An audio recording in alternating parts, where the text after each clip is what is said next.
Ορίστε. Λάθος καρέκλες στα τραπέζια. Καλησπέρα σας. Εγώ παρέα, τι έγινε. Καλησπέρα. Από τα social είμαστε. Μα ρωτήσατε στα σχόλια τι γίνεται με τις κριτικές. Άστο ρε παιδάκι μου, άστο. Με αυτά τα κριτικά και με τις βεντέτες έχουν γράψει ένας εκεί, δεν ξέρω, Μαριούκος μαύρος πειρατής, ότι έχει έρθει λέει εδώ και ήμασταν λέει αγενείς, απόμακροι και γενικά το φαΐ ό,τι να είναι. Αλλά Παναγία μου τα σκέφτονται. Συγχωρείτε. Έρχομαι. Ναι, θα φύγει η παραγγελία, κυρία μου. Μισό λεπτό τώρα κάτσατε. Έλα, πες και εσύ. Η μπριζόλα έχει πολύ αλάτι. Έχει πολύ αλάτι. Να δω. Τι κάνετε κύριε? Μια χαρά είναι. Αυτό πώς είναι. Αυτό είναι εντάξει. Όχι, εγώ φάει εσύ να πάω όλα. Πάμε κύριε. Κάντε. Έρχομαι κυρία μου. Παρεξήγηση όλο. Και για το πάρκινγκ. Αυτό το μαγαζί έχει πάρκινγκ. Πόσα χρόνια να είμαστε εδώ, 10, 15 έχουμε πάρκινγκ. Τώρα αν στο Google Map λέει πάρκινγκ και δεν έχει, δεν μπορώ να καταλάβω. Δηλαδή, εμείς πάντως βρίσκουμε πάντα. Για παραγγελία. Έφυγε μισό παγιδάκι θέλω. Έφυγε. Δύο, ναι, έχει παραγγείλει μισό. Α, και έλα εδώ. Λοιπόν, είσαι έτοιμο. Μετρητά η κάρτα.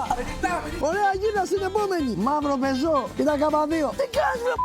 Δοκιμάζω να δω αν είναι καλό. Το έχω δει στο Masterchef. Μείον 30%. Έλα ψαρεύτη μισό παγιδάκι θέλω. Αδερφέ, αυτά είναι τη ώρα. Κάνεις 8 στροφές, είσαι μάγας και αδερφός. Τις κρατήσεις τι γίνεται. Κρατήσεις, δεν υπάρχει κάτι εδώ πέρα.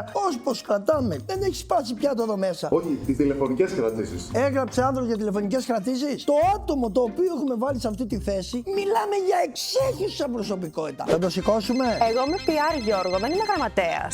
Συγγνώμη κιόλας. Άστο, το σηκώσω εγώ. Παρακαλώ. Στέκει Ήπειρος. Έχουμε κράτηση Κυριακόπουλο. Δεν ξέρω. Δεν ξέρουμε. Εννοώ μισό λεπτό να δω. Τώρα έχουμε, ναι. Πότε το κλείσατε. Άσε μια κοπέλα γλυκιά. Το ηλίθιο είναι που δεν φαίνεται. Όλο είναι παρεξήγηση. Και να σου πω και κάτι. Έχουμε 5 αστέρια. Και δηλαδή, αν πάρει ένα και βάλει ένα αστέρι, διαγράφουμε το λογαριασμό, κάνουμε καινούριο. Γράφτε ό,τι θέλετε. Να βάλετε 0 αστέρι, μείον 2 βάλετε. 19 λογαριασμού Google έχουμε. Ναι, το αγκάτσετε. Εδώ, το αγκάτσε. Θα σου πω.